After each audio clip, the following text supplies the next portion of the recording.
Welcome back to another Shooter's Roll. This is what we wait for every week. Hopefully, everyone's had a good week.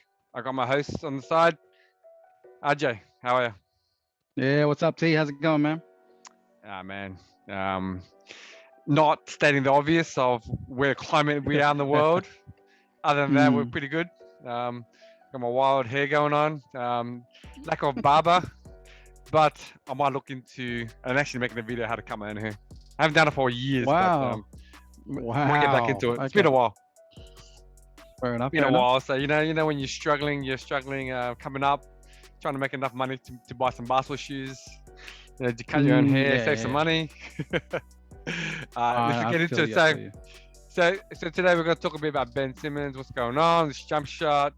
We're going to cover Malice in the Palace. So that's where the fight, not sure what year, a couple of years ago, where the Detroit Pistons fought Indiana.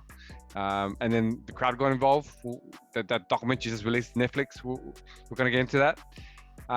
And the last one, because it's off season, we're going to talk about the Draymond KD interview. So without further ado, let's get into it. Let's get into the news, right? So we're deep into the off season now.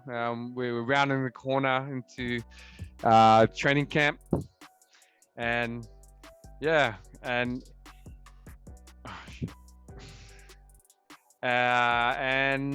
yeah, I guess I wanted to ask you. It happens every year that Ben Simmons starts shooting threes in training. Like we've seen it many times. I think 2 years ago I was actually quite excited because the Olympics were coming up and Ben Simmons is trained, and I wanted him to, I guess, start evolving into LeBron James 2.0. 5 years later, or 4 or 5 years later, it hasn't happened. Is it one of those things where buyer beware? RJ, your thoughts? I think this is probably Markel Fultz part 2.0. I remember Markel Fultz was the same thing. And I think this is a plot or a strategy for him to get out of Philly. And I don't think he's happy in Philly. I think this is just a way of pretty much, I mean, there's videos of him shooting in practice from deep, but when you get to the game, it's nowhere to be seen. So it's like, what message is he sending? I think the message he's sending is pretty much he wants out of Philly. I think he's not happy. I think, I mean, apparently he hasn't answered any calls from the coach, from The Embiid, coach from or anybody. Embiid, yeah, definitely. Yeah. Like no So one for sent the me, Sixers camp. Yeah, that's just a pretty much telltale sign that hey, he wants out. So you know what? If he wants out, you should release him, and pretty much even if you get a bag of popcorn for him, just release him because there's no point of having anyone in your team that doesn't want to win and doesn't want to sort of excel, use, fine tune their weapons to sort of help the team win. So for me, I think he hasn't been happy for a while. He's not so much going to say it, I don't think. I think he's just going to show in his actions. His actions are pretty clear, I think. What do you reckon, T? yeah. For me, it's buyer beware. Like all these NBA players in the off season, they shoot with no one on them, and they basically look like Steph Curry. Like you think about these videos, right? Like any video, it can be edited.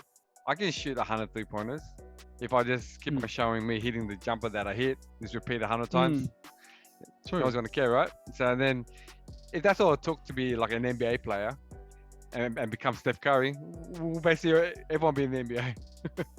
True. Everyone be there, right? So yeah, so there's a lot of things doctorate. In terms of the Philly, like when Philly ended their playoff run, they kind of blame Ben Simmons, right? But that's fine. That it is his fault, right? But they shouldn't have thrown him under the bus. It comes to Doc, comes to Embiid.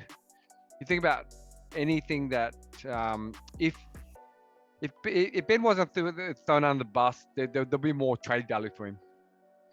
So right now there's the trade value for him so low. There's been a couple of trades suggested from Indy, Malcolm Brogdon and a couple of picks.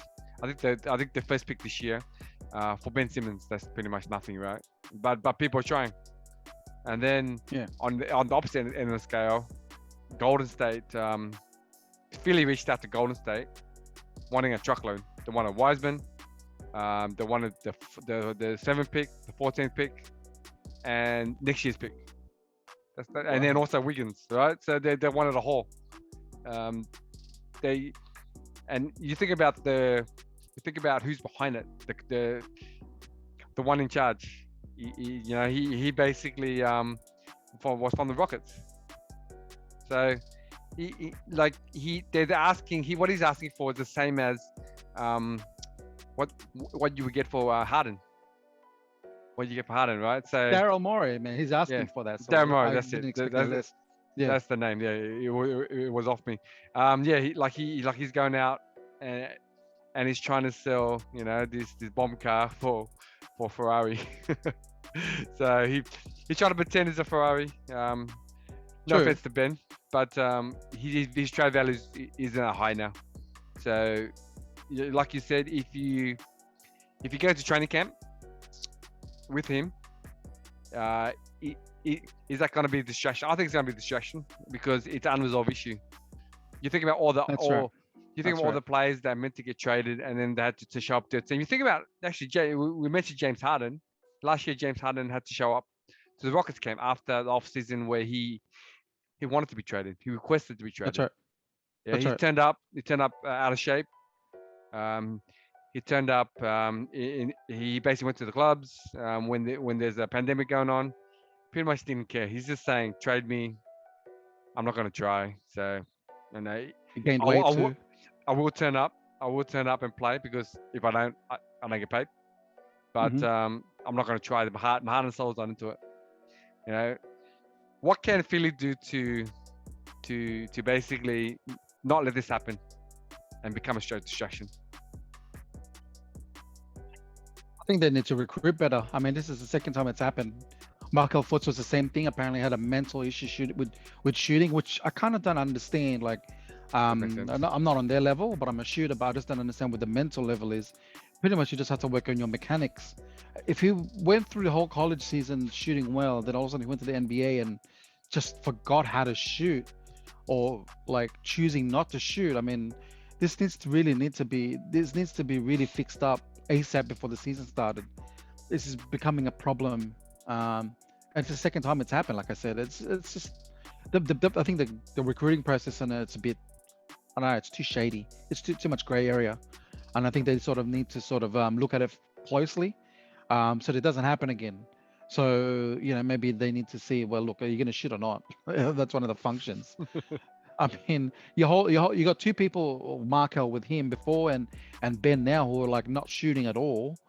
I'm just, what are you thinking? Like, what? There's a message you're sending, but not a lot of people are seeing it or like trying to understand what you're trying to say. So look, man, if you're not happy to say it, we're gonna try to figure it out, and we're gonna try and get rid of you one way or another. I mean, that's just how I would deal with it, because I mean, come on, man, you're a pro, you get paid millions of dollars. You're in one of the most fortunate positions out of the 400 people that's in the league to get to play and to earn a lot of money.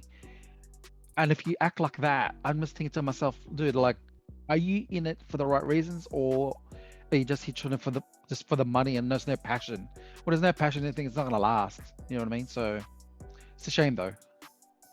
Yeah, it is. You brought up a good point. Like, I think, I'm not sure about the NBA recruiting process, but for Philly to have it happen 2 times, there's definitely something going on in terms of a mistake, right? So I know when they scout, the things we know is when we watch videos and we see scouts at every game, we see them, just trying to monitor how they are offense, defense, off the court. There has to be also a psychological test, just to see in terms of, I think a lot of organizations do this when you try to apply for a job. Just a general psychological test. Like Yeah. in Australia, around the world, we have Macquarie Bank, which is a big international bank. I know from friends, when they apply for that job, they do a psych test, and it doesn't matter if you've worked with them as a contractor for how many years. If you fail that psych test, then you can't get in. That's the rule, right? So I'm not, I don't think it should be that hard. in terms of getting into the company or a team, but there has to be some sort of level, right? Some sort of level. Like as we're getting better on this podcast and becoming better basketball analysts, I can see too, like when you look at the draft, you look at the top 10 players versus, you know, the lottery versus the guys that are good players. A lot of you guys have like both ends, like to be a superstardom or basically be a flop. And we saw with Ben Simmons. Gonna come back to Ben is sure, like he couldn't shoot free throws, jump shots, or 3-pointers. I think when you play every day around basketball and you're used to the same crowd and you're used to the same energy, you're like, okay, cool, I can't do that. Who cares? And then as the playoffs go, and this is where experience of playoffs comes in. He made it to the conference finals, and because there's no other games on, right? There's no other games on. Everyone's watching him. Everyone's watching him, right? So then all that pressure came on him. He's like, oh shit, like, you know, I'm actually failing, and the whole world, the Twitter world, every social media was just hacking him. Like they're just telling him his next team is gonna be the Sharks in the CBA, you know. Charling Sharks, you know, and that, yeah, it's really funny. That kept on going on, and that became a thing of the summer, right? Like any player that played bad, that he's going to the Shanghai Sharks. every player. So I think psych analysis needs to be in place. In terms of Ben Simmons, and he needs to get a psychiatrist, like even his agent or his parents or someone needs to just tell him that. Or kind of break out his brain, because he's been playing this way since high school. This is one thing I was worried about him in high school. Like he never shot the ball. He never shot the ball. Like you look at his highlights. You Google his highlights on YouTube. All his highlights are dunking the ball. Could be good because he's bigger than everyone.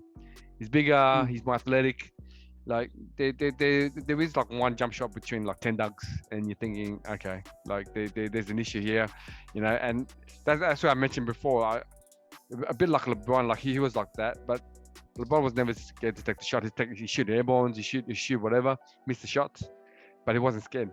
So yes, yeah, shout out to Ben. Yeah, shout out to Ben. Hopefully he can figure it out. Like 76ers need to move on, but they don't want to sell. They don't want to get pennies on the dollar for the trade. You know, they don't want to give him up for like maybe just Wiggins, you know, and like another player. But also too, Ben's issue is he only wants to play for LA teams or California teams.